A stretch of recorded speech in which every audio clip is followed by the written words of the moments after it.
Yeah. Anyway, you say, Dawson. Scott Thompson in studio. Carrot Top. You think you lost people right away? Then they said today's guest, Carrot Top, and they went, "Fuck," and they just already moved. He's going to be celebrating 20 years at the Luxor, starting this November. 20 years or 40 years in comedy. They're nuts. Yeah. Yeah. Well, you're how long have you been doing? I've been getting paid. That's the because along, Sure. go back to, Mrs. Parker's sixth grade class, but I wasn't getting paid. I was getting yelled at. But I got probably 31 years of actually getting paid to do comedy, and another 10 years sort of training into that. Right. But I have an observation about you, Carrot Top. Yes. No, it's an intro, but you tell me what you feel this. I'm an attractive man, aren't I? Yeah. Here's what I'm saying. There's a thing that we do as a society. Yeah. I was just watching the Beach Boys documentary, right? Yeah. And the Beach Boys got out of the gate, tons of hits, California sound. Everyone loved them. That's the early 60s. Then they get to the later 60s, and it's Woodstock, and Jimi Hendrix, and Janis Joplin, and Crosby, Stills, and Nash. Sure. And it goes from, in a 4-year period, they go from the coolest, most popular band in the world to, come on, man. Right. That's my grandpa's music. Screw you. We're listening to Neil Young, and whatever. And then at some point, in 1974, literally 6 years after they're super famous, everyone hates them and looks at them as grandpa's band. Then 6 years after that, 1974, they re-release the whole Endless Summer thing, and they're selling out stadiums and back again. And I've seen it with Carrot Top. Carrot Top was like, he's the butt of a joke. You're gonna end up doing hackney junk like Carrot Top. And now I hear people talking about you, comedians on podcasts. Great reference. Great reference. It's weird, right? Have you experienced that? Absolutely. I don't know where it came from. I've always just done what I've done from day one, and people would come and go.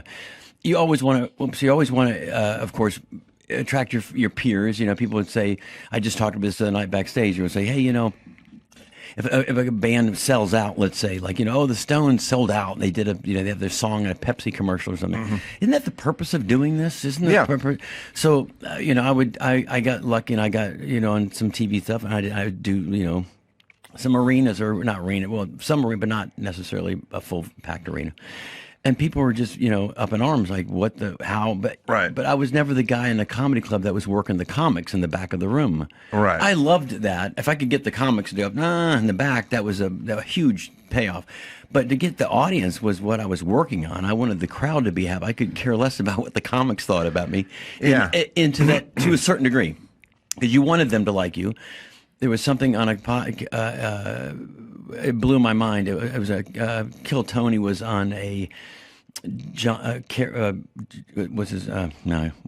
The David Spade and David Spade. Yeah. Okay. Yeah. Fly on the Wall. I think and they did a lovely thing about me. I mean, they were like, he's just the funniest guy, and then he's living on his boat making millions of dollars. But all of a sudden, they were like, I'm great. All of a sudden, Dana Carvey's like, I'm great, and everyone sent it to me like, did he ever? I don't know if Dana Carvey ever thought it was funny, but it's a nice gesture.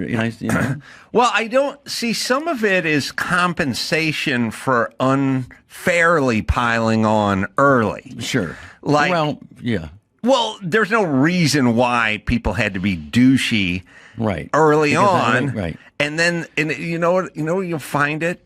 It should be called the Ringo syndrome. Yeah.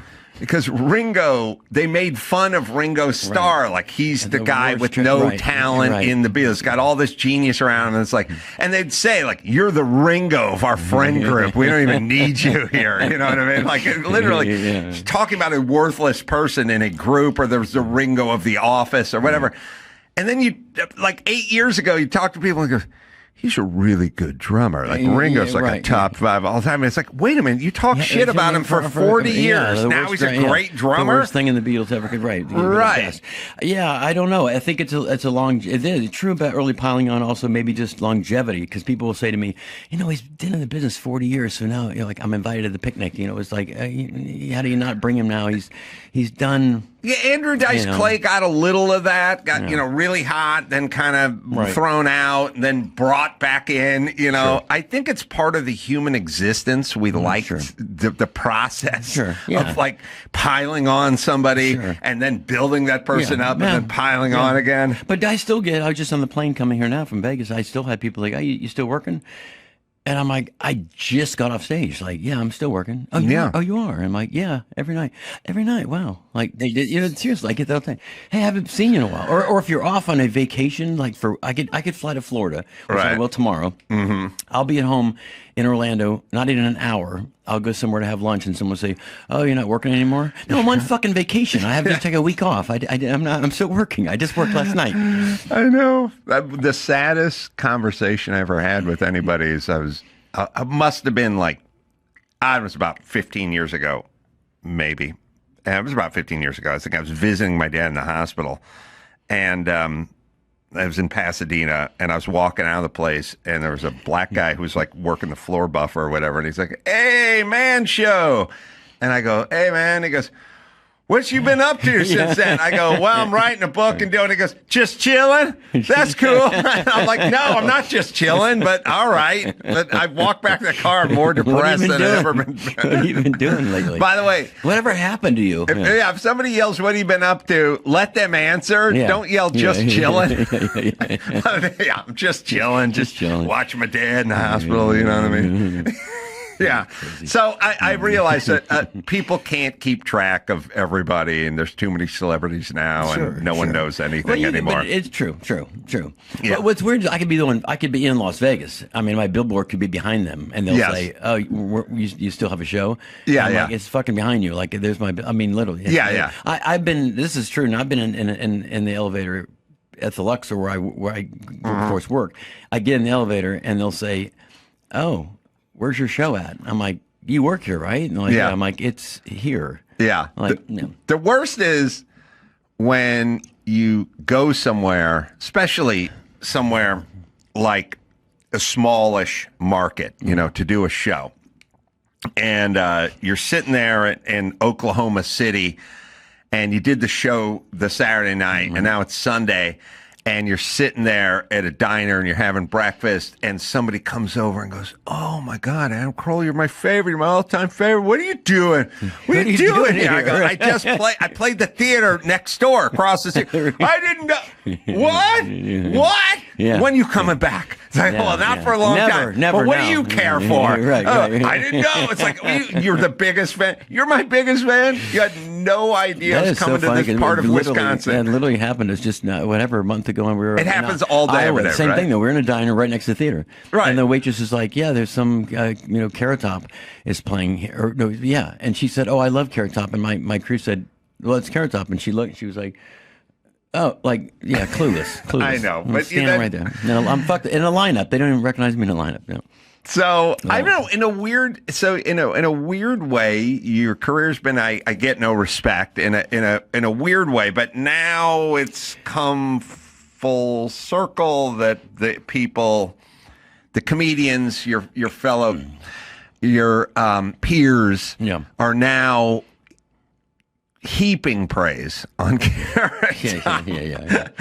And I was like, look, there's no reason to hate Carrot Top, and we don't need to love on him that much. It's just somewhere in the middle. But I swear to God, I think they feel guilty. Yeah. I never dumped like that. We should like him, but not. Let's just go over it. Crazy with it. I mean, okay, you're all right. Yeah. Then somebody here brought up this clip of Norm Macdonald. Oh, yes. For chairman of the board. And it's like he had to have seen that, but of course that's what it used to be. But Norm and I we're friends. I wouldn't say good friends, but we're friends. Well, I don't think anyone is good friends was right. I was friends with Norm Macdonald, but I was not. He didn't. I don't know if he had good friends. Right. Yeah. And the funny thing about that clip, because people they lose their mind. They say, "Have you seen this?" And I said, "Not only have I seen it, but on the set of the movie, that was already our joke. So to us, it was kind of like we called it Chairman of the Board on set."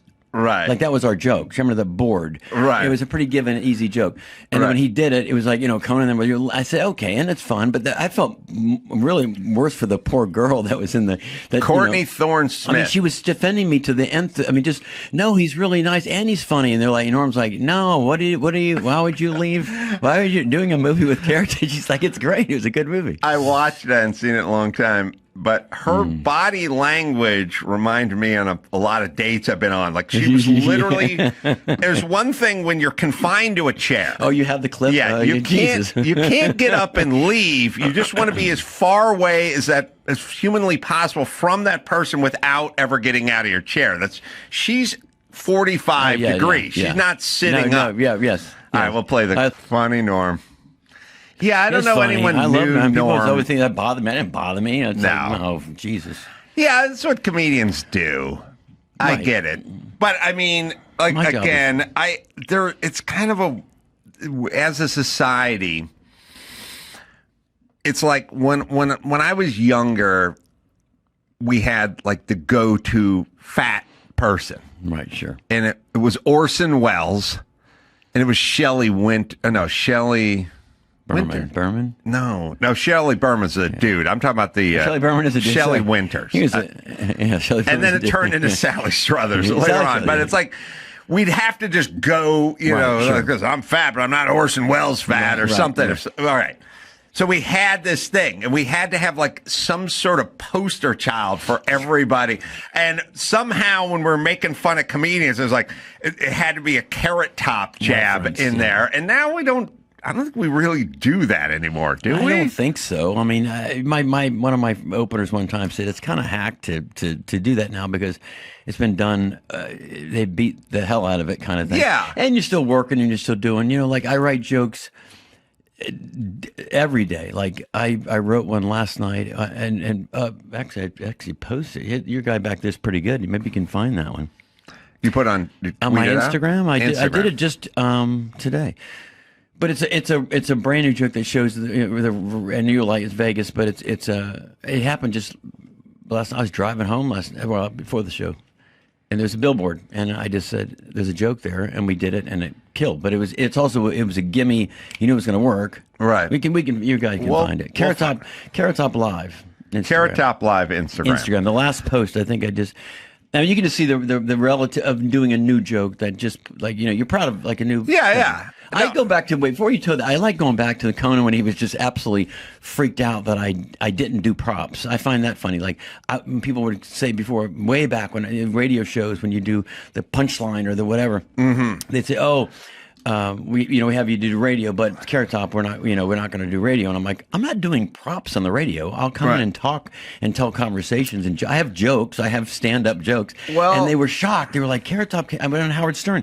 He was like, you didn't bring your box. I'm like, I mean, I could have brought my box of props on Howard Stern, but it was like I told stories, and he was like, you're great without props. Well, Gallagher back in the day. Sure.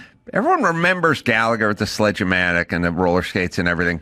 But Gallagher did a lot of all of his societal humor, like an hour stand-up, and then he'd hit the melons and all that. But it was an hour of stand-up. Yeah, and it was like Mort Solly, George Carlin, political stuff, edgy, interesting, and then he'd bring out a giant bed and jump up and down on it. And people go, "That's that guy jumps on the bed, right?" Well, what about the 57 minutes? Right. No, that's all they remembered. Right. Commentary, social commentary before that. Exactly. So in a weird way, Carrot Top's got a little bit of the Gallagher syndrome. People walk up to me and say that. They'll say, "We saw you in Hermosa Beach in '72," and I'm like, "No, wasn't me." And then you got us wet. You hit that watermelon. I'm like, "What the?" I mean, a lot of times.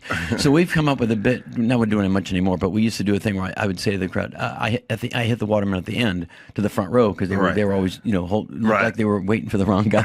Right. And then one night Gallagher came. Now this one you could find later. This is great. So he came to my show 5 nights in a row.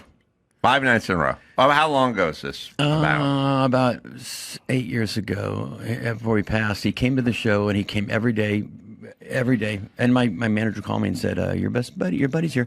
And now he was one of my heroes. I literally, when I was 12, 13 years, I knew him, and I used to write him jokes. Oh, really? Well, I would try to, and he would say, "Where'd you get that?" And I'd say, "Well, I wrote it, So he would do it on stage, and he'd say, Scott, this guy." I wasn't Carrot Top then. I just, right. So he came to my show 5 times in a row, and he sat there on the side and just frowned, just watching, no, nothing. Mm-hmm. And it was a great show. I got done, and I just thought I just did the best show I could possibly do in front of Gallagher, and I walked off stage, and he said, he said, "All right, I have a whole bunch of stuff to change." Mm-hmm. So I said, "Okay, what?" And he said, "Everything." I mean, everything from the beginning you step on stage to the end, it's all wrong. You got to move your trunks this way. You got to do this. You don't do this. Don't show a video. Don't do. Why are you doing? And I was like, 5 nights in a row, and they were great shows. And finally, right. He's like, "Take my advice or not." And then I said, "Can I?" I said, "We should do something." So the next night, they said, "Gallagher's here again." I said, "Fuck." So we went to the grocery store, and we got a watermelon. Mm-hmm. And I went to my warehouse, and I had an old prop that I used to do. It was like a big hammer. I used to make jokes that I would hit the watermelon. So he's there, and I said, "You want to do something fun?" And he said, No. I said, "At the end, I'm going to build this thing up that at the end I hit the watermelon. And then when I go off for my encore, you're going to come out. I'm going to put the watermelon down on the stool, and you're going to come out. And you do whatever." I didn't tell him what he needed to do. Whatever he thinks funny. So it's the best video ever. So he comes out, put the watermelon down, and I go to hit it with the hammer, and he comes running out, grabs the watermelon, and shoves me so hard that I fall to the ground. Like he was so mad. The crowd was like in horror, but they went nuts because it was Gallagher, literally. Crosby, Stills, and Nash, white hair. I mean, it wasn't. And then afterwards, he was all mad. And he's like, "What are you gonna do with that?" I said, "Nothing. We're just for our for us." He's like, "Post it on Twitter." No, we don't have to. But I think the crowd would like it. It's an honor. It's homage to you. He went kind of nuts at some point in his life, and then his brother took his act, and then he sued his brother. If I only had a brother to do me, Carrot Top 2, could you imagine the comedy world would go crazy? It's all so weird, and it's sad, no, it's weird. and it's. I know them both really well. Both the Gallaghers, yeah. Well, what was the story? Because I was doing comedy clubs, and he wanted to put another guy in there he wanted to always have another Gallagher. It was kind of like having another Blue Man Group. I mean, he thought he's a brand. He was a brand, Gallagher, and he thought, hey, let's have another Gallagher out on the road, like Blue Man Group in a sense. So, oh my God, Gallagher's everywhere. So Gallagher was the biggest comedian in the world for a period of time. Absolutely. Right. Sure. And so he thought of it like franchising. Like, hey, why do we have one In-N-Out burger? Right, we're gonna have two. We're gonna have two. I mean, and he was an absolute twin of him. Oh, he was a twin. Twin. They would do years ago. He'd come out first, and everyone's like, "Oh, Gallagher," like a magician where they they make you look over here, right. And the real Gallagher would come out and spray everybody and hit him with water guns, and they're like, "Oh my God, there's two." And it was amazing, right? So what happened with his brother then? Well, you want to know the story? Yeah, I do. This is a great story. So Gallagher wanted to do a show on New Year's Eve in Detroit. So he called up and said, "I want to play the Meadowbrook, whatever it's called, New Year's Eve." And they said, "We already have Gallagher booked." And they said, No, I'm Gallagher. And they said, "No, we have Gallagher booked at the whatever. The other, this is weird, at the other venue." So Gallagher said, "Well, I'm going to get rid of the other Gallagher. I'm playing." So he called his brother and said, "You got to cancel your show. I'm playing Detroit." And his brother said no. And that's how it all started. How many years was he doing Gallagher too? That I don't know exactly the number of years, but he was doing it for a while. And the only thing that was not, I hope I don't get in trouble for this, copacetic as me being a Gallagher fanatic, was we went into a club one night in the middle of nowhere. We were on the road, and we went to this like little Holiday Inn. And it said, Gallagher. We walked in, and sure enough, it was his brother. And so Gallagher had, charisma and charm, and he was, he had it. the other guy looked like him, but he didn't have the delivery, he didn't have the charm, he didn't have the style, he didn't have the the mojo, and so the crowd he would just go, and here's a shit and duck, and whatever joke he did, but the crowd was like savvy enough to say that it's not like funny, right? Where Gallagher was brilliantly funny, right? So that part of it also failed because I think he didn't have the edge and he looked like him, but such a bizarre story. We really we need a Carrot Top too. Wouldn't that be great? I wouldn't mind a doppelganger go out and do all the work. Threes. So, speaking of that, I don't know. You got brothers and sisters? I have a brother. Yeah, flies. He was an Air Force pilot. Air Force F-16. F-16. Yeah, his name is Garrett, and I call him Garrett Top. And but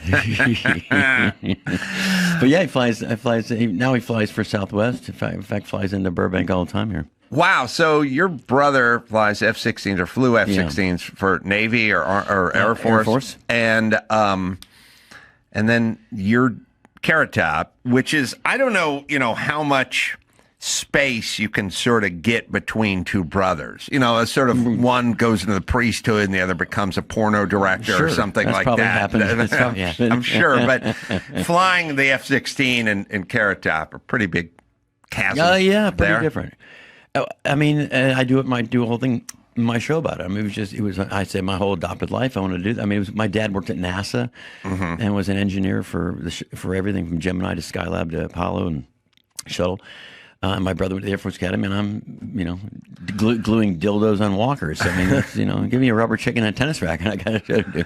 Well, what was, so for you, it just hit early. I mean, class clown kind of stuff, sitting in.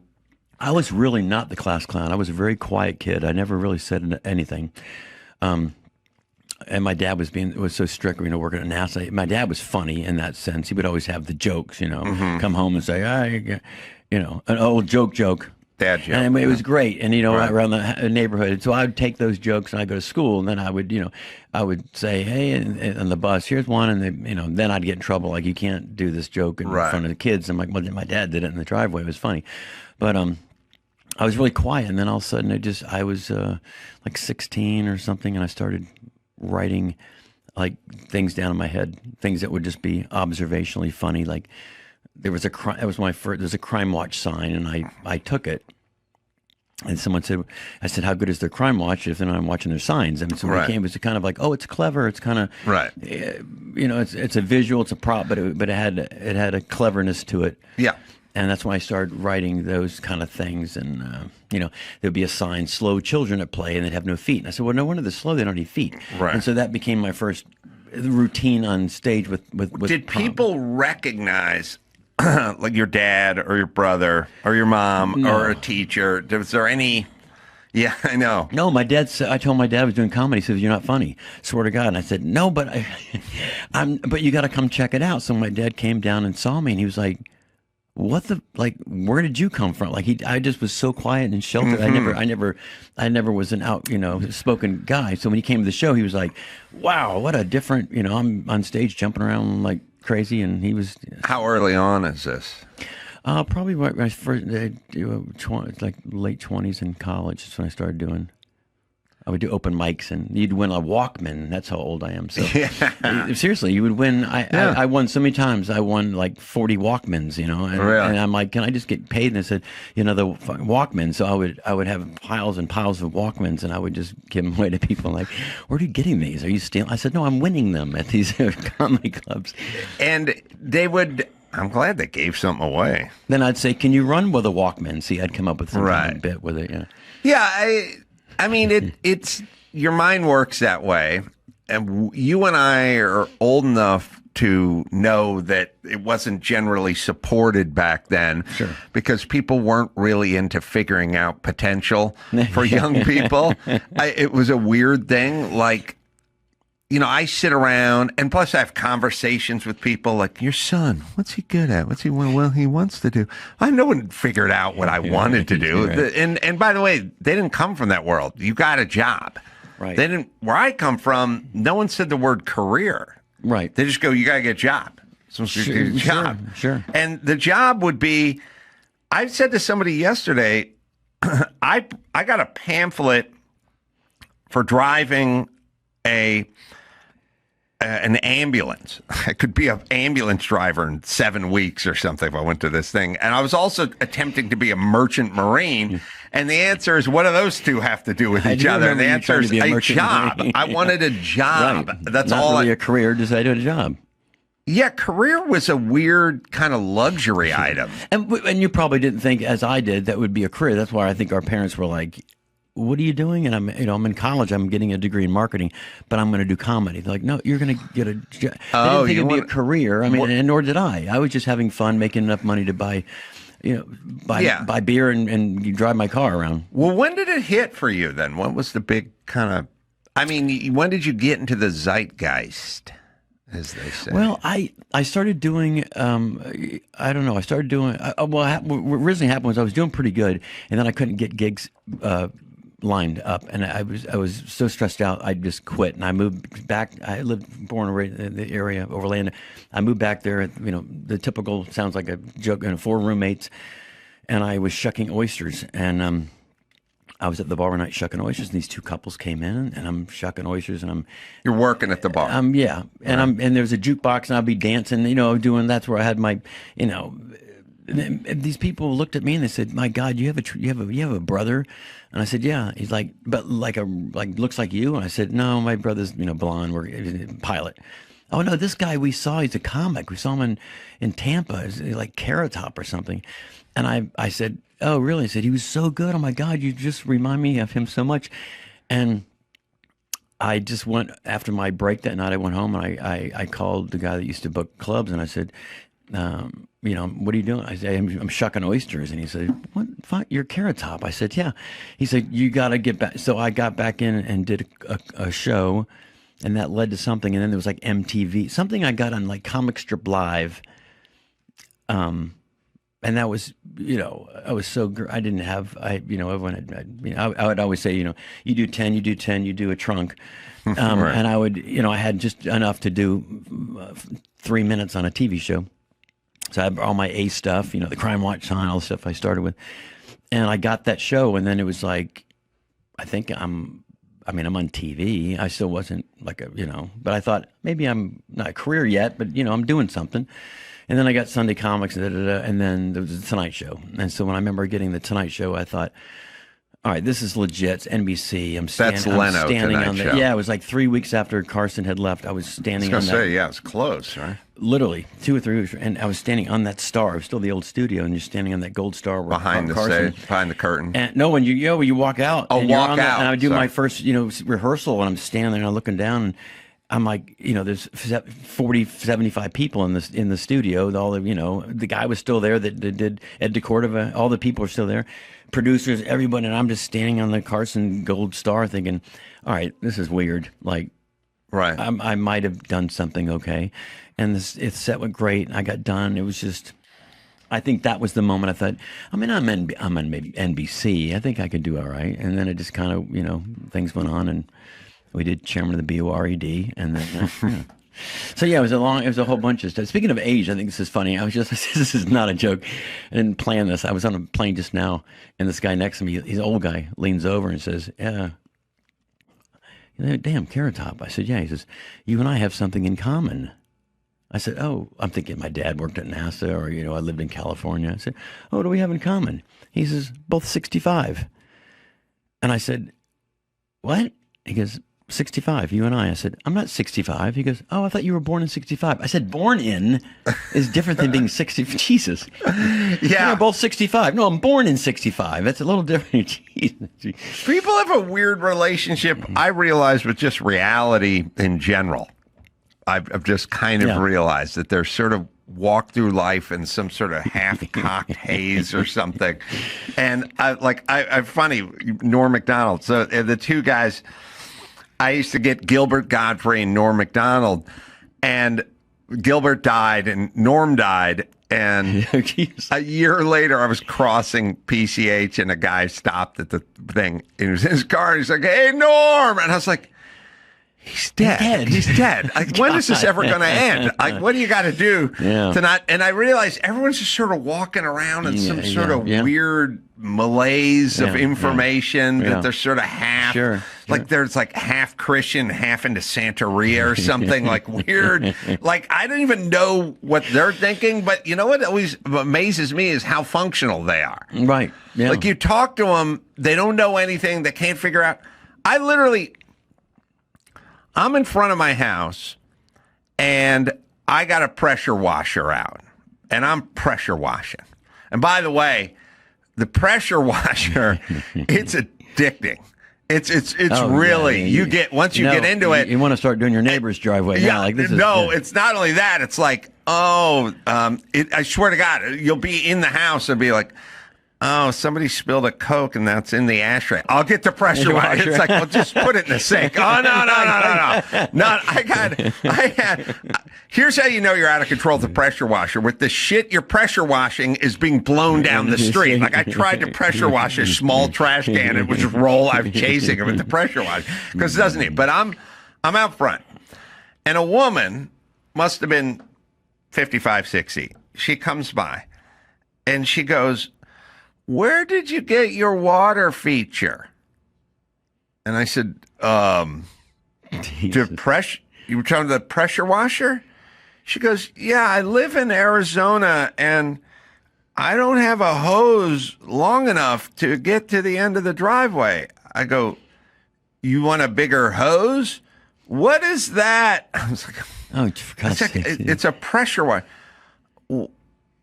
I live in Arizona, and it's like, wait a minute, what's going on? So you're calling it a water feature? It's what's in front of the Bellagio. It's a fucking fountain. It's a pressure washer. Have you not seen people on sidewalks, in the wee hours? Like, beautiful. And she was like, I need one for my driveway. And I'm like, have you not... Are we talking about a hose? And then, by the way, how are you navigating life? Right. How'd you get this far? Yeah. How'd you when you go to a Chipotle? How do you order? Then you get in your car, and then you start your car, and then you know where you live. Like, how does all this work? No. You can't figure. No, you see old people, and you're like, God, man, they've done something good. I mean, to get that old, to get that far. Because you see people just dumb as bricks. That's how we survive. That's how we survive, right? The stupidity in this world is why we have jobs. Mesmerized by a water. Okay, we have the clip, by the way. The Instagram. The Instagram. Oh, well, now better be good. We didn't set it up that good. It's not that good. It was just someone saying, "When you write new jokes?" And I would say, "No, I'm still doing Nixon jokes. Come to the show." No, it's one of those. I thought of it and we put it in the same night, so it was kind of fun. All right, well, let's see if it's good. Vegas can also fuck with you, right? I love this billboard for the Sahara. Hey, meet me at the pool. Yeah. Then you get there and like, yep, that's she's out there. It's all sausage fest. It's all fake. But I mean, the reality that though is true. They have these ads, the same with the buffet. You get there and there's no goddamn buffet. Yeah. But that's a great big billboard. Meet me at the pool and this hot girl, and then you get there and it's like 75 gay guys. Yeah, it's every single. I mean, I think it kind of starts with prostitution. Like, there's female prostitutes who are with males, and then there's male prostitutes who are with males. Right. And then there's, swingers, whatever. Yeah, sure. Like it's always an issue. There's not enough hot chicks to go around. But why should they be in such abundance? You know what I mean? They know they're in demand. I mean, and being a beautiful woman is kind of ultimate celebrity stuff. Yeah. If you think about it. Sure. So you come from a traditional family. Yes, I would say. I think very traditional. Yeah, I would say very, considering your brother and your dad and your mom. She was a stripper in Vegas, but the rest of them pretty straightforward. So, and you don't have children, no. Right? And have you never been married? No. Why do you think that? Not to quote Bill Maher, but I whenever someone talks with Bill Maher about that, they well, you're at your age, you haven't been married, never had children. What's wrong with you? And he always says, "What's wrong with me? Nothing's wrong with me. What's wrong with you? I've just been that way. I've always been my parents got divorced when I was young. Not that really was the deciding factor, but everyone in my neighborhood that I grew up with my entire life ended up divorced. Yeah, and I just observed from a distance, and I was like, and also being on the road as a comic, I was just always working. There was no time for girlfriends. There's no time for relationships. And if there was, right before you go on stage, she'd call, "Where are you?" "I'm fucking getting ready to go on stage." Like, what do you mean, where am I? I hate, that's my biggest pet peeve of being in a relationship is they call you and you know what you're doing. Like, I'm at work. Yeah. Why are you not home now? Well, I'm at my meet and greet. Like, you know where I'm at. Yeah, I totally agree. I feel the same way with women. Imagine being like the president, though. Imagine that, where he's just every second of the day he's got to be something, and the wife would go, I'm in a staff meeting. I'm on the Air Force One. I'm going to. Well, you were supposed to be in Berlin this morning. How come you're not in Berlin? We got delayed with the thing. We got Secret Service. Like, I'm just a stupid comedian. I can't handle it. Yeah, women do a weird, like. I condescendingly have said to many women I've been with, "I'm working. I'm working." Right, they go, "What's going on? Where are you? It's Saturday. How come you're not?" I go, "I'm working.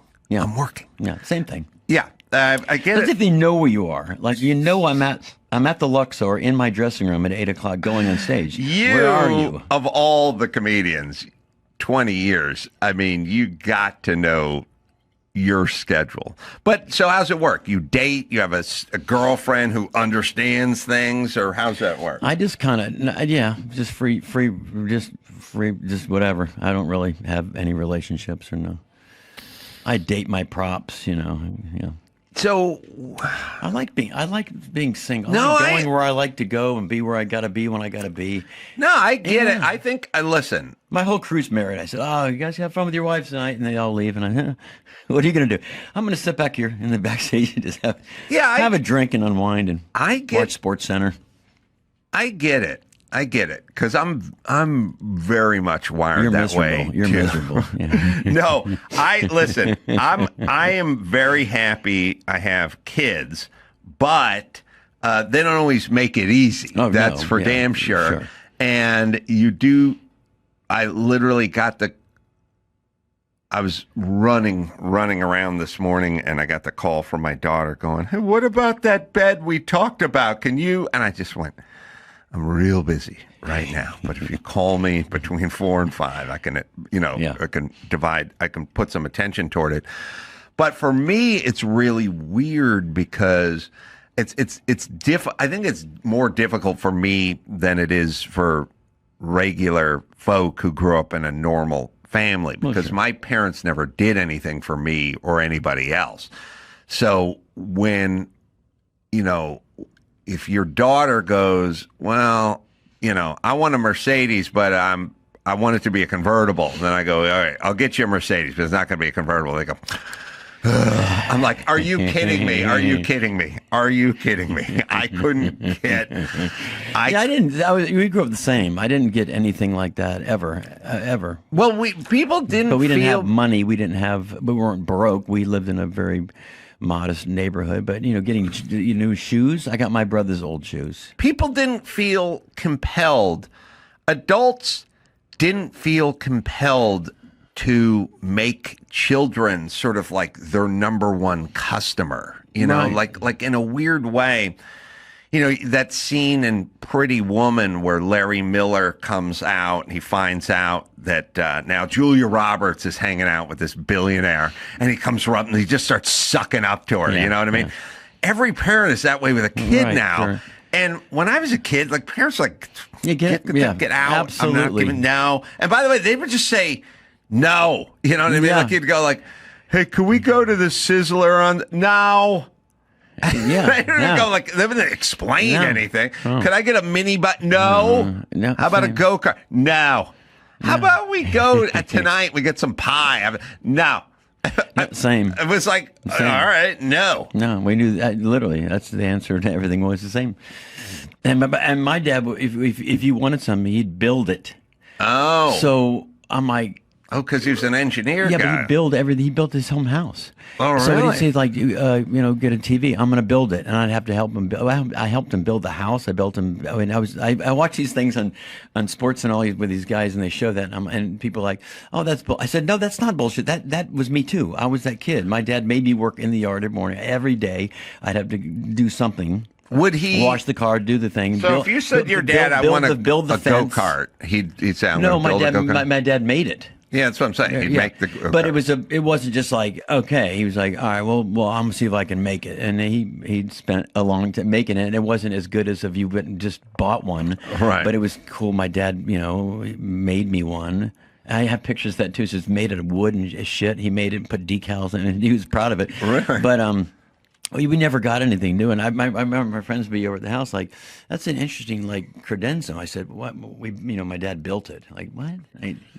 Everything we had to build. So your dad was like a fabricator. Yeah, he really was. And that's kind of interesting. And he had a garage full of tools. Oh, every tool, and it circled around with numbers on it, literally. So if you had a screwdriver, it would be outlined where it went if it was gone. Seriously. Yeah. And you get your ass whooped if it was gone. That was my very first prop. It's so dumb, but it was the very first prop that I made. My dad, we lived in this the Orange Grove at the time, and there was a lot of, they were building homes, and we'd take all the lumber, and I built a fort, but I mean like a 2-story fort. I kind of got that from my dad. I was kind of crafty. So my dad, my dad came home one day and he said, "Where's my hammer?"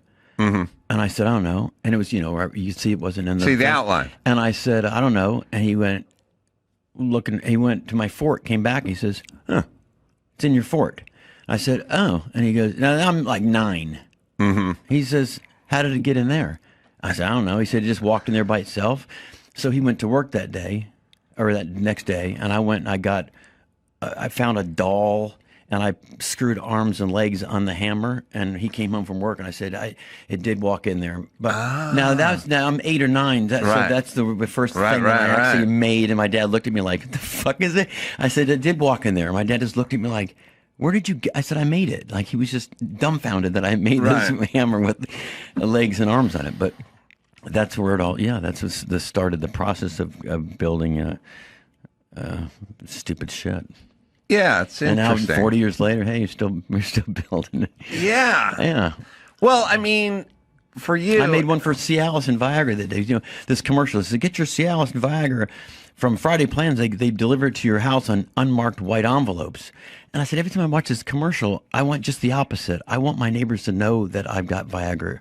I want the FedEx box coming and sirens and whistles. So I built this FedEx box that's got sirens and wee. And I walk out, and, "Bob, my deck, I got my Viagra." And it gets such a laugh because it's a silliness, but people see the commercial and then they see the prop. And then you end by saying, "This wasn't easy to make. The kids in the sweatshop make it. I just build it."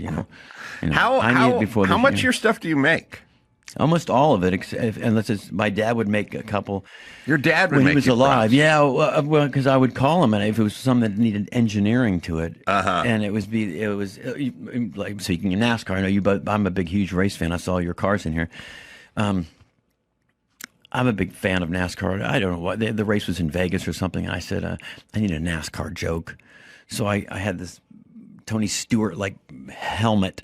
And I got these little NASCARs, and I had it in my head what I wanted, but I couldn't make it. So I called my dad, and I said, "Dad, I need can you make this?" And I'm trying to explain it to him. I faxed, a picture of what I'm talking to him. He got it, and he goes, "All right." So he went and got a motor and built it in the car, and you hit a button, and the cars would go around like this. So I said, "This is what you wear if you can't go to the race, but you feel like you're actually there." Right. And it's like, and the sound effect guy would hit the right. And it's still I haven't done it in the show in a while, but it's a classic. But my dad made it, and I was like, "How did you make it?" I said, "My dad made it." He said, I can make this." That's sweet. And I mean it. And I didn't pay him anything. I built my kids lots of stuff because I was a builder, and I liked it. I liked the process. I liked what it was. You know what I mean? Sure. I think it was sort of like the mom making you your favorite meal, and taking all day to do it kind of thing. I thought that was cool. I've always done that. I built my daughter. She wanted the raised bed with the drawers under it and all that kind of stuff, and I built her that. And then son, I built a loft bed and stuff. And I always thought that was cool. Yeah, it's kind of an interesting thing in that, and I don't want to sound corny, but it's kind of love language, which is I like doing stuff for people, like tangible stuff. The guys that just do all the wordsmithing, it's great, but I like the physical, like fixing stuff, like Yeah, doing sure. doing stuff like that. That to me, and I like the roles. I like the mom making the favorite cake for their birthday, and the dad in the garage making the gift. Yeah. Like I'm fine with that, and I like it, and I think there should be more of it, and I do think there's a sanity in it. Like when you're in your workshop and you're trying to put something together, and there's some like trial and error, and you're trying to figure it out and trying to kind of wrap your mind around it and design it.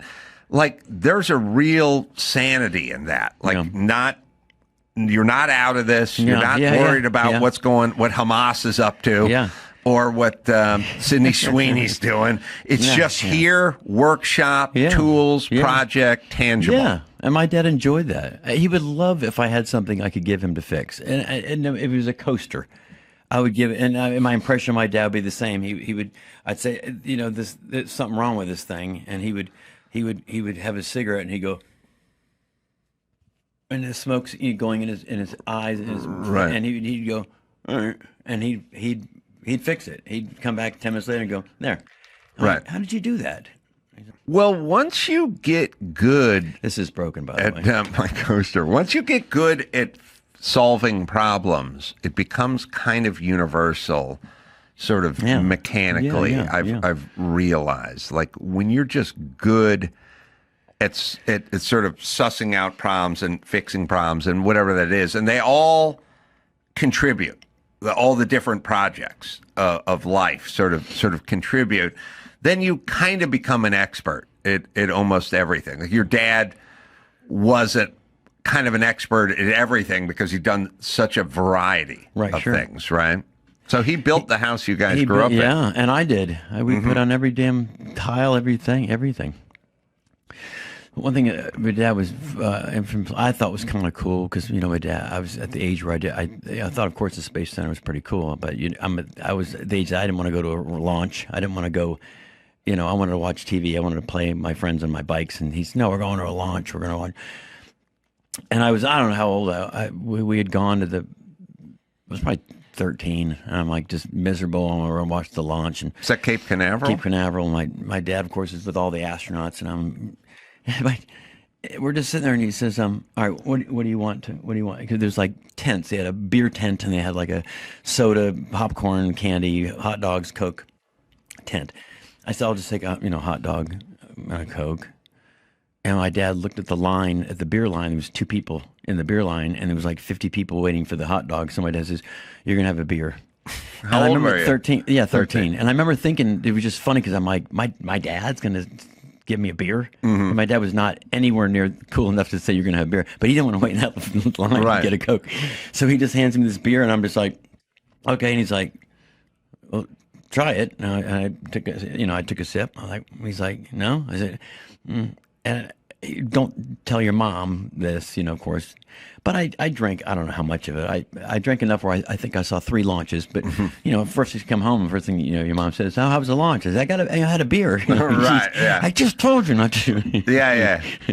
Yeah, the rat now. But he built the which I digress a little bit, but one night we were dinner table or something, and my dad was just stressed out. He just kept, I don't know, he was just angry at everybody. He kept storming out, and my mom's like, no. If he's working on something at work, so I went out to where he's worked in his workshop. I said, "What are you working on?" And he just looked at me like, "Do you want to know?" And I said, "Yeah." So he takes this, and this is crazy. He takes this little thing out. And he shows me the space shuttle and the 747. And I said, "Okay, I've been watching that on TV. I saw him doing that." So he said, "I have to invent." Not just him, a whole bunch of engineers in his team have to invent a clamp to hold the shuttle onto the 747. Yeah, which they did out. It's miraculous. And then it has to release. They don't crash. It has to hold there's right. And I'm like, my dad's like, it's got to hold the strength of the heaviness of the shuttle, which is 1 billion pounds, on top of 747, which is X amount of pounds. It's all numbers and graphs and charts and these numbers and he said now it's got to release and then go up, and this goes, and the shuttle comes, and then has to land. And I'm like, that's what you're stressed about? And he's like, yeah. I'm like, I don't think it's that hard, Dad. He's like, it's a little hard. But that's the kind of shit my dad was like working on. And they actually made that clamp, and they landed out here at the California, them all watching Edwards, yeah. And they're all watching. I remember my dad, like, he's at home, came home, it's like, he looked over me, he said, worked. I said, I remember you in the workshop with your ruler and your numbers and your calculator. And that's crazy. Yeah. First off, I just went and looked at the shuttle that was at the Intrepid Museum in New York recently. I brought my son, and I was like, it's incredible. Yeah. The space shuttle is insane because it's big and it's heavy, and it rides on top of a 747, which sounds insane. And it weighs so much. That's when you really realize what a 747 can do. But the wings on the space shuttle offer lift as well. So it's not just the 747 lifting the entire weight of the shuttle. The shuttle's lifting itself because of its wings. But the thing that's crazy about the shuttle is when it comes back into Earth's orbit, it'll be like over Spain or something. And then it got to land in the Mojave Desert. Yeah. And it has no power. It just glides. Right. No, it just glides. So you better get your calculations right, because you're over Ecuador or something, and you're going to land in the Mojave Desert, and you can't go around again. No, you don't have power. No, you get one shot. You get one land. Like landing on the moon. That people, that was one shot at that. They got one shot.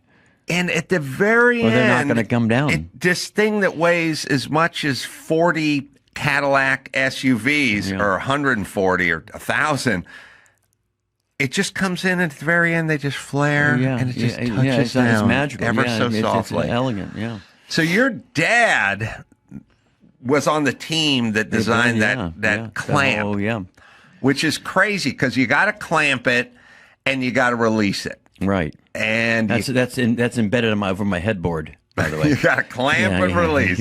And you cannot damage the fuselage of... it's a delicate piece of... The whole thing is just unbelievable. That's what it means. It's magic. It's like... And then people say, oh, I didn't really land on the moon. Oh, I find that funny, too, because I'm one of those guys that, like, if there's a billion people that worked at the Space Center since the 60s... Mm-hmm.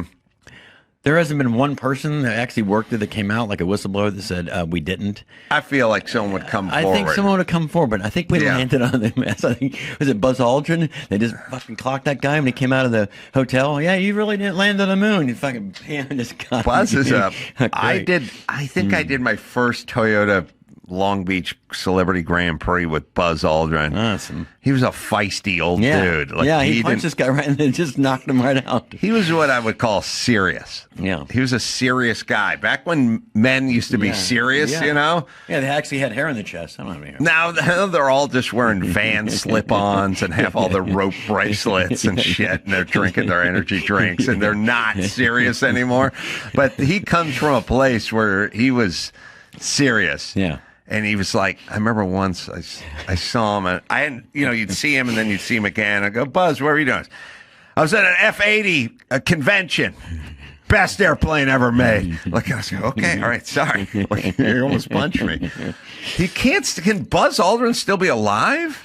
Well, I don't know. I mean, the last time I saw him when he punched that guy out was not that long ago. He might still be alive. I think he's still alive. Yeah. He's falling under the heading of he's too old to still be alive, but on the other hand, if he was dead, we'd know. Yeah, that's one of those. But he could have died during COVID. And anyone who died during COVID, I have no He's still alive. He's still alive. Is he like 93 or something? He blew up like 3 Toyota engines, by the way. Yeah, he just 95 years young, still punching out. That's what we always think. We have that. We all do that backstage. But just someone the other day just died. I said, he's already dead. They said, no, he's not dead. Yeah. I thought like Check Mangione was dead like 30 years ago. And I thought Lonnie Anderson was dead. Yeah. Yeah, it's we always do it. I'm like, oh, they're not?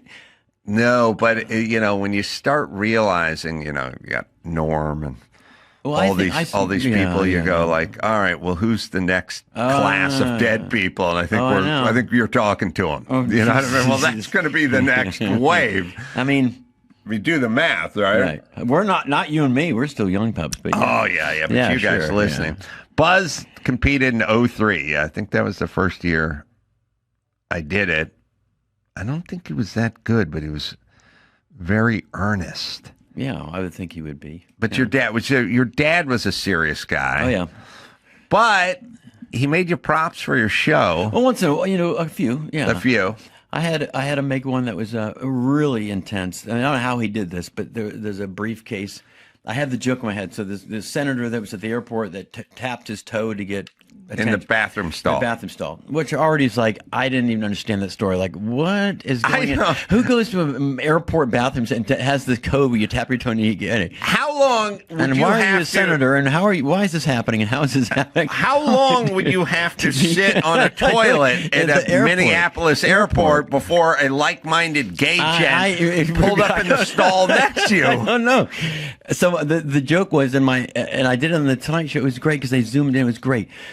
So I had it in my head. Oh, it's a brief. But I'm shooting way far. Like, I'm not going to get this prop made, right? It would be amazing. So it's a briefcase for a senator. That's what I'm thinking. And this leg comes down, and a pant leg, a dress leg, and a dress shoe, and it taps, right, and it comes back up into the briefcase, right. That's a tall order. Right. And I call a couple prop builders, and they're like, what? And my dad says, what is it again? Same thing. I faxed a picture to him, drawing, and here's the arrow of it coming up, down. Here's you make a button that taps, and then the other button pulls it back up. Right. And he made it. And then I do it on the Tonight Show, and it's so topical because it just happened. So I said, Dad, there's a time limit on this thing. Like, I need it like in an hour, He said, "You're already booked for the Tonight Show at this point." I was booked, and I knew. What year was this? Whatever year. Whatever that was, the story was. Yeah. It was that week, and my dad, of course, is in Cape Canaveral. I said, I'll just make it. You ship it to me, but I'm doing the Tonight Show on Monday, and I just needed that because it was the current joke. Yeah. And it just showed up, and I did it, and it was the camera guy. He rehearsed it, and the guy it killed. And of course, the camera guy zoomed in, and you see him go boom, boom, boom, boom. And it was great. And then of course, said, "How do you come out? How do you do this? How do they come out there?" I want to see it. Do they sell those? I'm like, no, they don't. Yeah. Well, Jay's a rancher. He should appreciate it. Oh no, he's a great friend of mine. Jay's been sweeter than any other. He always has been grateful to me, just gracious to me. Jay's great. Always, anytime I needed to do the show, I would do it. And he, then a couple times I'd be back after the show, and he says, yeah. I said, thanks for always, you give me, like, I was on like every 4 weeks or something. I would have a new set. And he goes, well, you always bring the good. And I said, he goes, every time I get comedians, they come up to me in the airport, and I'm like, why are you carrying Tom? I said, oh, I'm sorry. He goes, no, I tell him, I tell him? I said, because he always brings the goods. He always writes the jokes. I call you, you show up, you do your thing. That's a horrible joke, though. Yeah, that's right. But then he falls down, Jay, he falls off a mountain going to a Sizzler or something, whatever the hell it was. He goes on stage with blood all over himself. He just goes on stage and he's like, well, show him what's going on. Well, you go home and you go to the hospital. You take a day off. No, When he burned himself up, he didn't go. He went home. He went home. Yeah. I just saw him in Vegas a month ago, and I came back, and he still has a little bit of the scar from falling down. I said, by the way, how are you? I said, no, with the when you fell. He goes, hi. I said, well, but I watched all the clips. I said, you had like this huge. He said, yeah. I said, but you went on stage. He goes, yeah. I said, why did you? Why I wouldn't go if I broke my finger. I told him I wouldn't go on stage. I said, I got to cancel. I got to fix my nail. He's like, no, you do it. I said, but you have blood on you. Did the crowd not like react? He goes, he just goes up there like, yeah, forget the blood. I just fell down a mountain. Yeah, he's very stoked. It's unbelievable. Yeah, it's unbelievable. He called me 2 weeks ago or something, and he just called like, I think it was a Thursday or Friday. And he just goes, yeah, are you going to be at the Pabst Theater in Milwaukee Sunday night? I go, yeah. He goes, I got some friends who they sold me a Dodge Dart. Anyway, here's the name. Make sure they're on there. I want to make sure they get there. Want to make sure they want to. They're big fans. They want to meet you backstage. They sold me a Dodge Dart. They got me a Dodge. They got a Dodge Dart. Yeah. And he made sure that these people got to go hang out. Oh, that's great. Backstage, 'cause that's just who he is. Great. That's great. Jay's just great. I agree. I get to fly in his jet back to.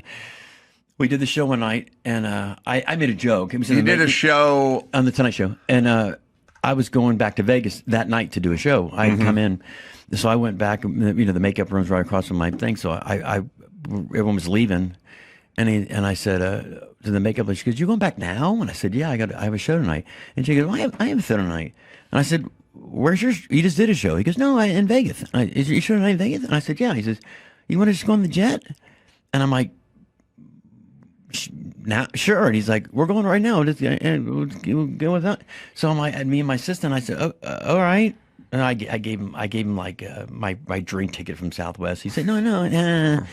And I like $20 for the gas. He's like, "No, yeah."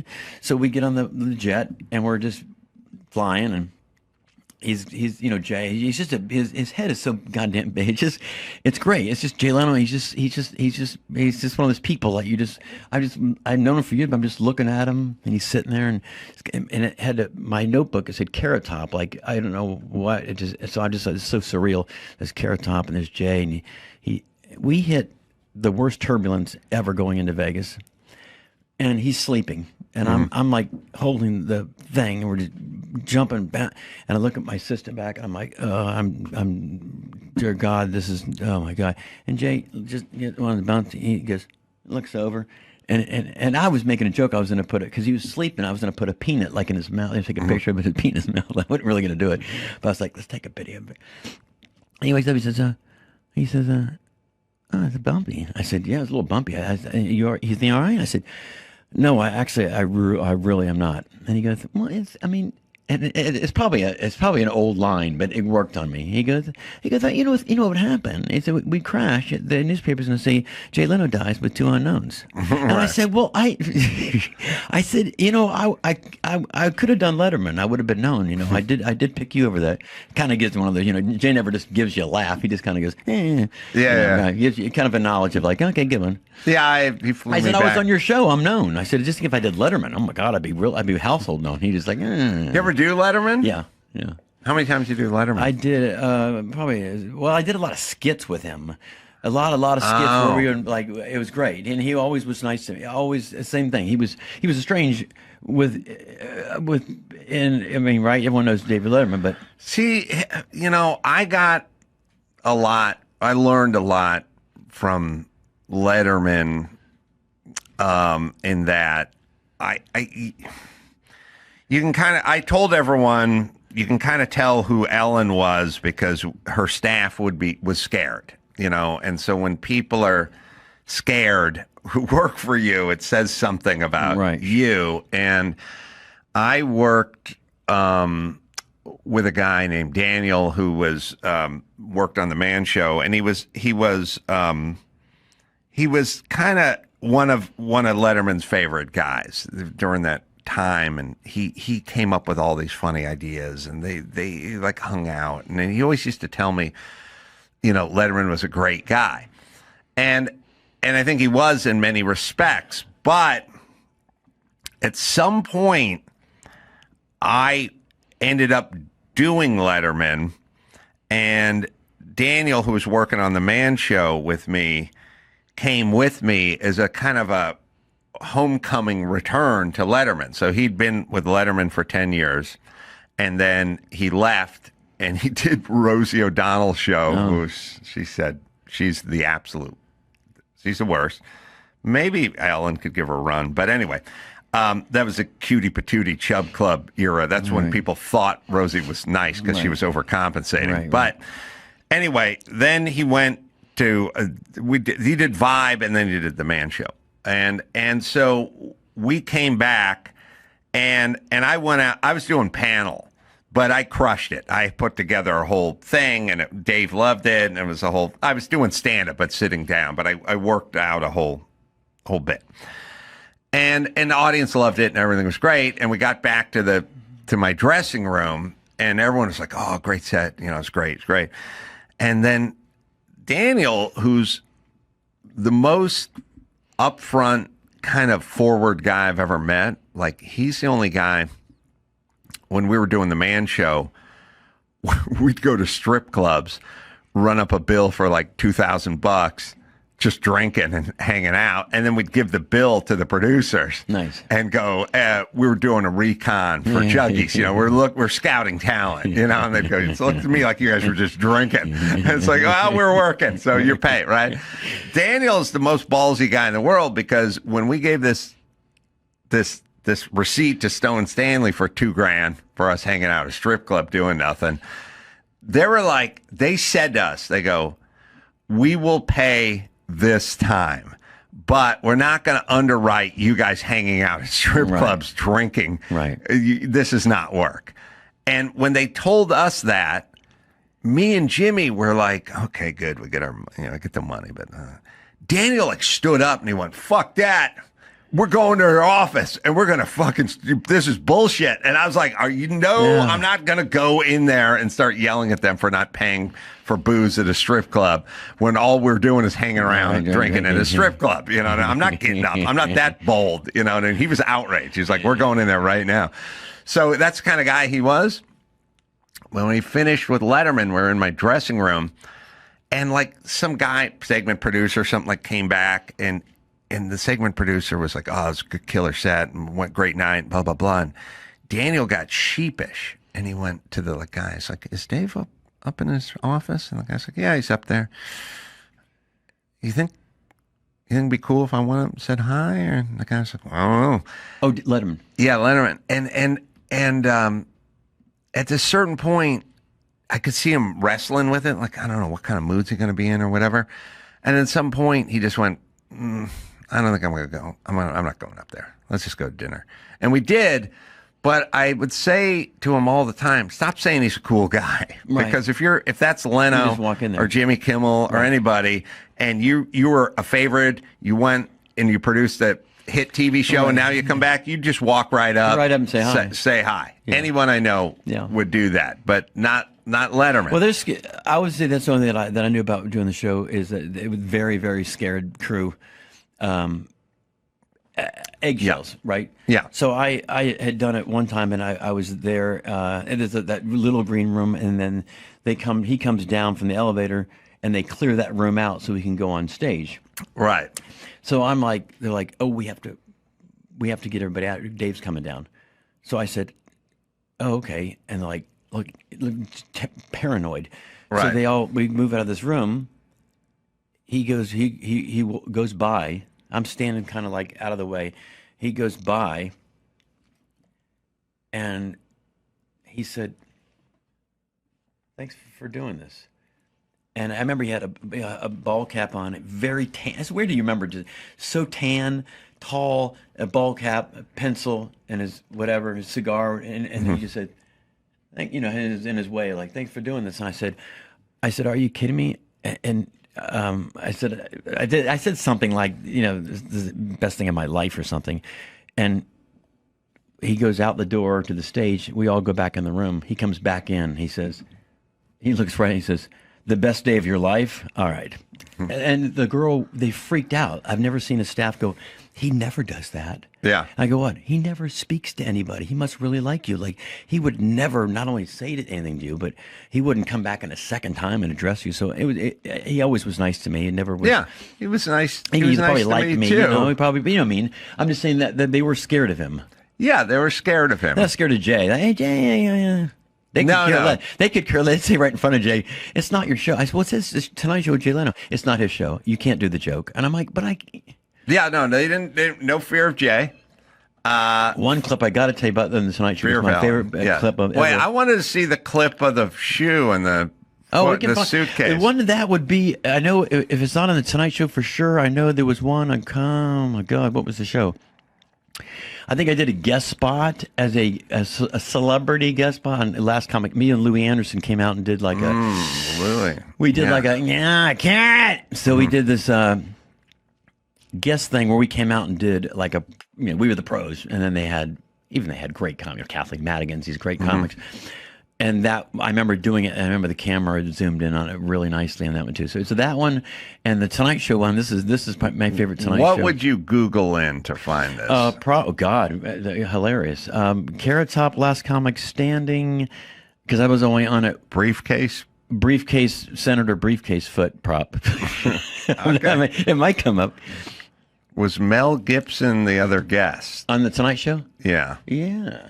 Yeah, he was? Yeah. All right, then we might be on that one. Probably found that episode. Yeah. Yeah, that was... I still never got to the bottom of it. The guy's in a Minneapolis airport bathroom no one stall. ever got to the bottom. I mean, the guy got to the bottom of them. But, yeah. I just thought this is a prop. I got to do it. Yeah, Mel Gibson was, because he had a kiln, and I came out with a kiln. You found it? All right. Let's see if we can find it. All right, let's see if we can see how the camera works on the like. What year would you estimate this to be? Yeah. 2005? 2005? 2005. Is that late? I don't know. 95? 95, yeah. Off by full I'm old. decade. I'm old as dirt. Shit, could be 90. I was on with Jack Parr. All right, let's see if we can find this. The other one, while we look for it, I'll tell you, was... and your dad built this. Yeah. That is so cool. And he, like, overnighted it to you. Yeah. Strapped it to a 747 and Yeah, slided it right into the studio. Jesus Christ. Listen, let me say something about parents and dads and stuff I want to say.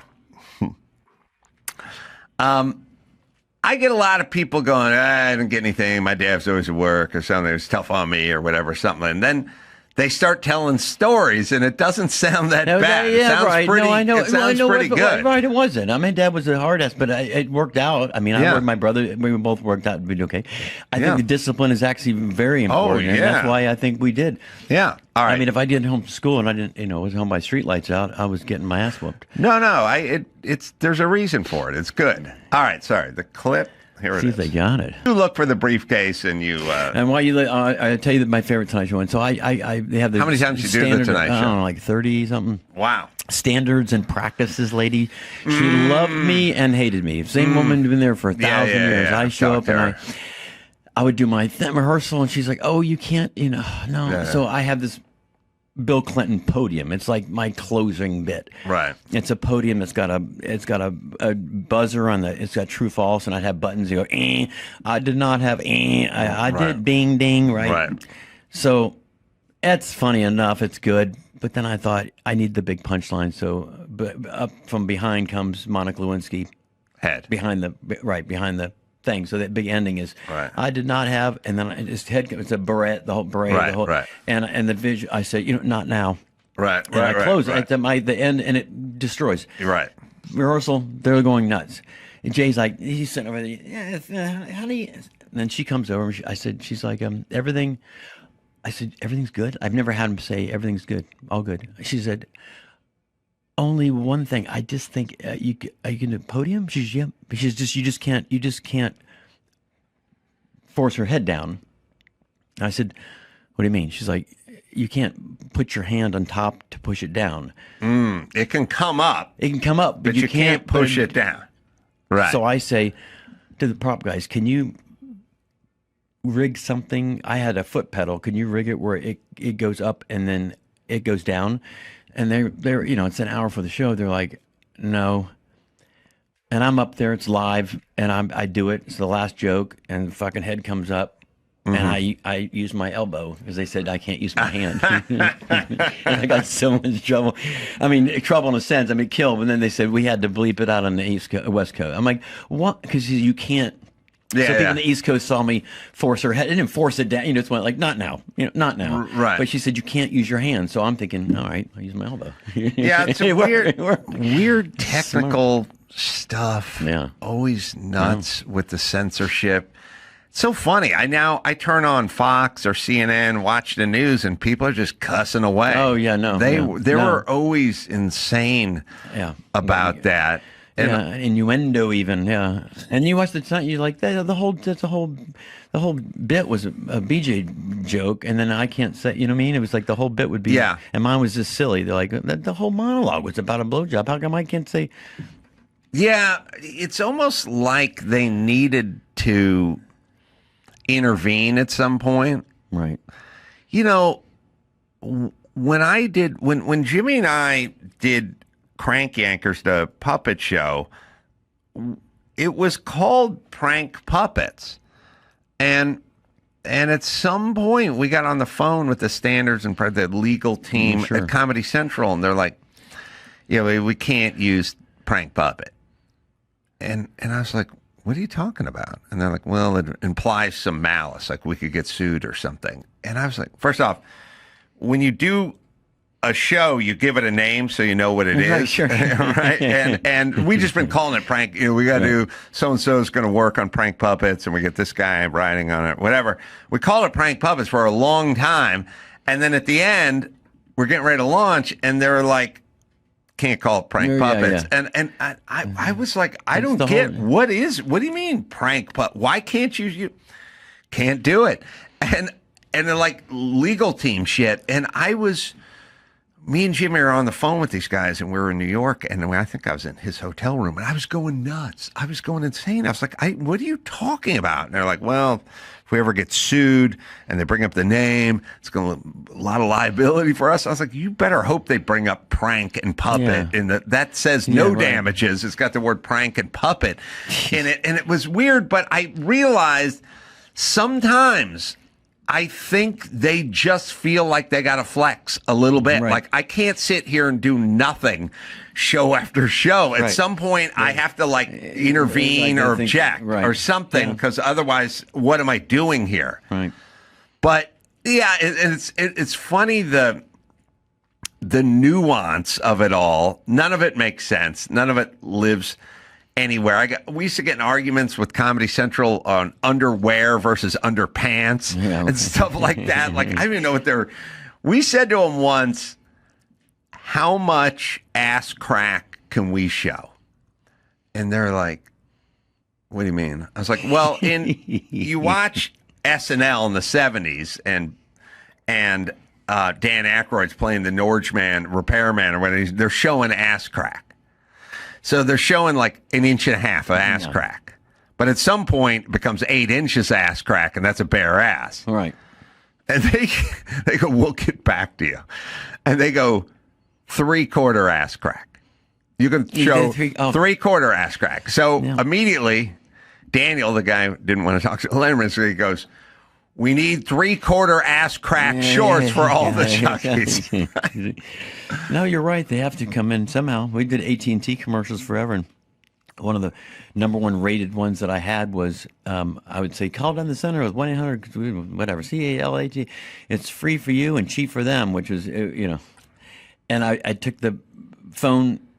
I was free for you and cheap for them, and I hit the payphone with it. Mm-hmm. I say, free for you and cheap. It's that easy. And instead of hanging the phone up, I just banged the thing. And I guess kids just thought that was great. Mm-hmm. And AT&T lost their minds. They said, you can't, we had to pull the thing and not run it because you were defacing the property. Right. Our product. Right. I'm like, but the kids laugh. It's like the gene one. I mean, what's it with the jeans and the chick and the jeans? What is the problem here? I don't understand the whole problem.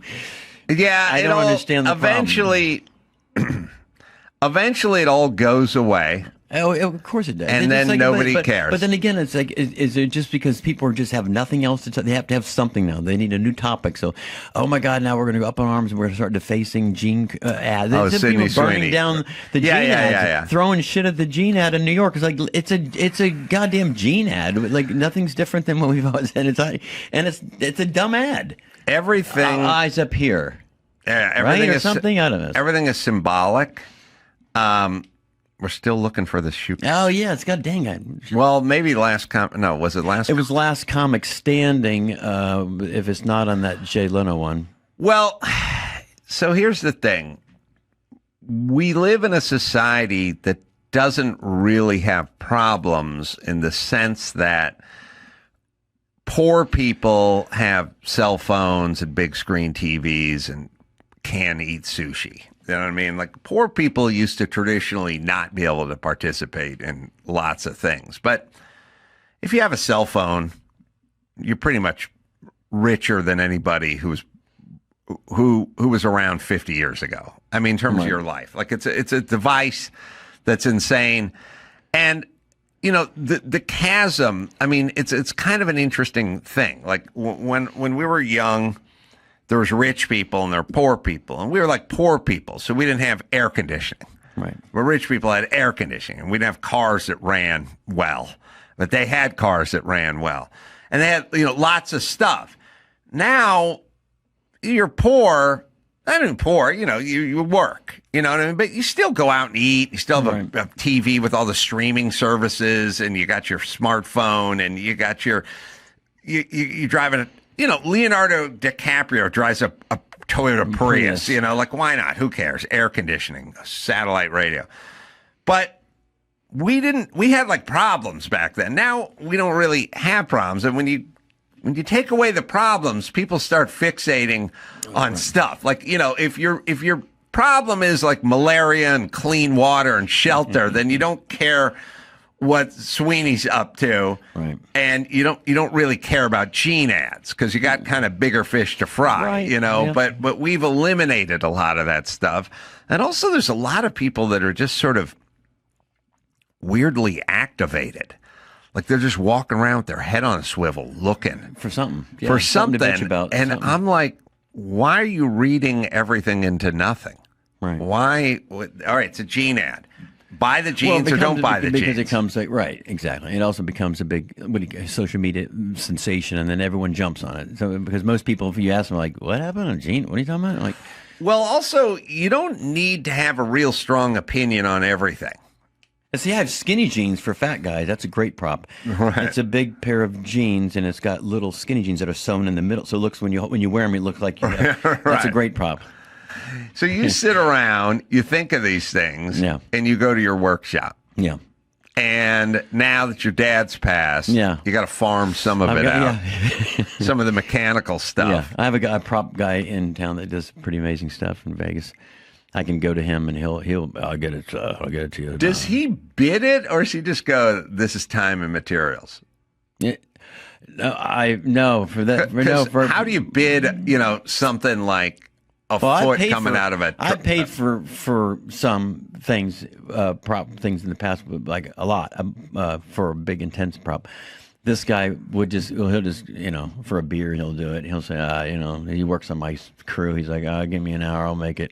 And he comes up with it. He goes and finds the motors and finds, like I said, it's always engineering ones. Otherwise, I can build it myself. I usually make them all myself. Yeah. But if I can't get it, if it's really like you'll see if we ever find the shoe and it's intense. Well, NBC, The Last Comic Standing, is scrubbed. Oh, it's not there? It's not on the internet. Some companies don't put their stuff on the internet. One time I did anything I'm trying to find. I was on Regis and Kathleen with Trump. And it's just a great clip because I come out. What year, approximately? Again, that's going back. Well, here's the weird thing. You can find it'll say Carrot Top, Donald Trump, Angela Featherstone or Silverstone, the actress. Mm-hmm. But there's no clip. Oh, so they have the thing. So I called ABC and I said, I've been doing that show, Kelly, whatever, Regis and whatever now it's called. Thousands of shows. Alicia Silverstone. And so it says Alicia Silverstone, Carrot Top, Donald Trump. I mean, it's like in the text. Right. So I said, can I just get the clip? And they said, what do you want? I said, I just want to show it in my show because it's kind of cool. I walk out and Donald Trump says to me, shakes my hand. And I said, it's great. I said to him, it's great to be in a show where I don't have the dumbest hair. And he just thought that was the crazy. And he went, what? And everyone laughed. And he made me like touch his hair. Like he kept. I said, no, I'm good. No, touch it. And he took my hand. And he made me like this. And I said, okay, now tell everybody. And I said, tell him what? He said, tell him it's real. I said, I didn't say it was not real. I said it was dumb hair. Right. And it would just be such a great clip, but the ABC won't give it. And they said, we can't give it to you because, like you just said, if you ever air it, we're putting you in prison, that kind of thing. I'm like, oh, for God's sakes. I just want it for my archives. Right. And they said, okay, but you can't ever air it then. I'm like, I can show it my show. No. Really? Like, well, so at one point I'm like, all right, I'm just not going to show it, and I'm going to show it. Yeah. Well, again, it's just take me to jail. I'm not good in jail, probably. By the way, it's just rules, but they don't really. I'm not cute to you, but in prison, I might be. Yeah. Oh, I'd say you're prison 8.5 for sure. I'd be carrot bottom. Thank you. Well, I'll tell you, you'd make a good prisoner because you're crafty. Yeah. And I'd be like, I built something to get us out of here, you guys. I got this. You know. I'd be like, cook up some Pruno in the toilet, would you? I want to catch a buzz. And yeah, let's break out of this place. All right, let's see. Legacy media is dying. Yeah, someone wrote that on there. But yeah, this is why it drives me nuts, because I've tried to look for stuff and it gets scrubbed and they act like something's going to happen if you air it in your show, but nothing will ever happen. Well, what'll happen is people will laugh and enjoy it. You guys could find, if you want just something, they can't find the leg one. The Gallagher probably will come up, Carrot Top Gallagher, where he comes on stage and pushes me. Yeah. It's pretty intense. Somehow we got hold of Gallagher late in his life, and he was building some sort of trapeze on his property where he like bungeed himself like back and forth, and he just kind of lost it. Yeah, I guess. And at the end, he seemed like he got angry, and it just it's also weird and sad. You know what I mean? That you have to be. I was just watching this Beach Boys doc I was telling you about. Like somehow, Brian Wilson's dad sold all the publishing rights to all the songs and never informed anyone, and sold it for $700,000, probably worth $100 million. And this guy wasn't talking to that guy, and then that guy sued this guy. And it's always like, why? Why does it have to end this way? Yeah. Why is it always this? Can't you just be the Beach Boys? I want to sell my catalog, all Yes. my props. That'd be a great bit. Oh, my That'd be God. a great bit, Carrot Top's, it'd be something silly, like it's like all literally $19.95. Just for all of it. I mean, the suitcase with the foot in it, just for the parts alone, is worth several $1,000s. Like, I parted out, but yeah. That was like Louis Anderson's bit when he says about going to the yard sale with his mom. One of my favorite bits he would do, and I'm going to mess it up. He said, we're at a yard sale, and my mom says, how much for the toaster? And they said, it's $5. And he says, $5, you should get it. And his mom's like, that's too much. And he goes, the cord alone is worth $5. Right. We have Gallagher on stage with you. Here we go. Now, when was this? Oh, God. I wish I knew. I'm horrible at years, as you know. I think it's 2025 now, right? Yep. So this would be probably 10 years ago? All right. Maybe. He physically threw me to the ground. And for me, as being one of my favorite comedians in the world, he came to the show, like I told you, 5 days in a row, and he wore that same shirt. Yeah. And he had not only holes in it, there was like food on it. He was a wreck. He was in decline. And I said, hey, and I could never say this I'd say, hey, if I got you I didn't want to say, you've been in the same shirt 5 days. I said, if I got you a Carrot Top, no, it's a nice shirt. And he goes, well, if I had a Carrot Top shirt, I said, if you had one, you'd wear one? He goes, yeah. And so the guy's got a Carrot, and that was my favorite part of the whole watching that clip was, Gallagher, who when I was 11, 12 years old, was trying to admire and write jokes, was wearing my logo. I'm like, this is cool, him wearing my shirt. It was just, I can't believe Gallagher. What year did Gallagher? It's a crazy bit, and I made this prop that it's a watermelon explosion thing, and it took a year to make it. A year? Yeah. You're right. 3 years ago. You're right. And the night that I did it, he died. Oh, really?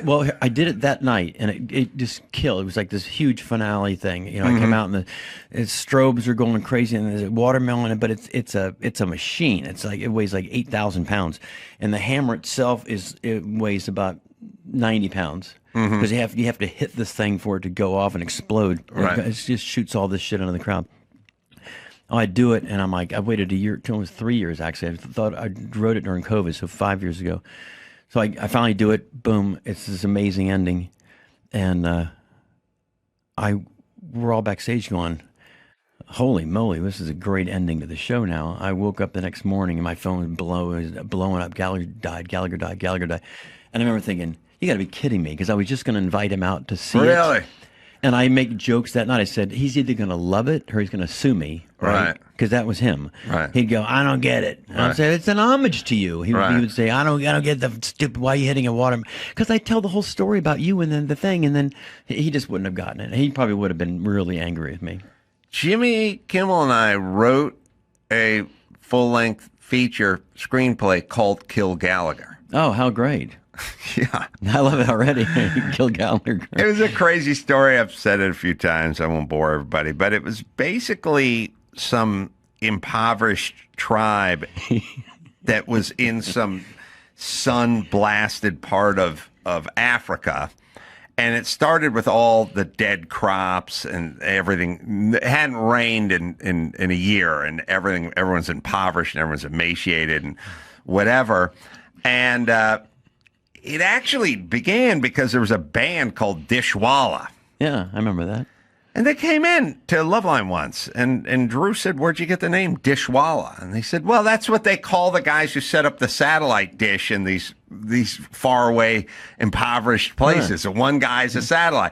And all of a sudden, they're in this no man's land. All of a sudden, they're watching Dynasty and Falcon Crest and stuff. And it's just got to be weird. And Drew said, "Imagine watching a Gallagher concert." Yeah. And it's all these people emaciated, no Yeah, food, and everything's crap, watching- and he's holding up. And so the whole thing was like, he'd hold a giant watermelon up, and the whole village would be staring at the TV. He's going, oh, yes. And he'd put it down and like, what? And then he'd mash it. Yeah. And at some point, they were all outraged. Right. And they were like, this is insane. And they really thought he was like a produce smashing god. And he was the reason they had drought, no rain, and whatever. Like, That's if good. they could get rid of, you can still make that. and they took the fucked up, the one fuck up brave, the screwed up guy, and they're like, give him all our belongings, go find him in Las Vegas, and go kill Gallagher. I like it. That's a good movie. Simultaneously, Have you? there was another kid in Michigan who was like a teenage virgin. It was like a 17, 18-year-old virgin. He had his jack-off buddy with him, and they were watching the Gallagher concert at the same time. And the guy kept saying, the older cool guy, it's like, we got to get you laid. And he's like, I'm in this little town in Michigan. Everyone knows me. It's not going to work. No one likes me. And they're like, if you could get to Vegas, they got call girls there. They have bunny ranch. It's like, if you get us to Vegas, and they're like, we don't have any money. We don't have anything. And it's like, then a Make-A-Wish Foundation commercial comes on. And I go, what if we said you were sick and you wanted to see Gallagher, like as your dying request? So now the Make-A-Wish guy's showing up to see Gallagher at the Gallagher concert, along with the Warrior guy who's going to try to kill him at the same time. And, hilarity ensues. Yeah. But it was called Kill Gallagher. That's a good movie. I would watch that movie. Yeah. Did you ever see Dave Chappelle, Black Gallagher? No, I for God's never sake. saw. You can find that you'll lose your mind. Yeah, Black Gallagher? Well, And we'll get the watermelon, Dave right? Chappelle. It's just he's Black Gallagher. He's got the mountain, but it's Dave Chappelle, and he's just like, it's brilliant. Yeah, Black Gallagher. Yeah, Black Gallagher. Dave Chappelle, Black Gallagher. If that exists somewhere. Oh, it does. All right. Well, let me make sure you got your plugs going over here. He's getting it. All right, he'll find that. You can go on Instagram and YouTube, by the way, at Carrot Top Live. Oh, I've never seen Black you're gonna like Gallagher. this. You're gonna like this.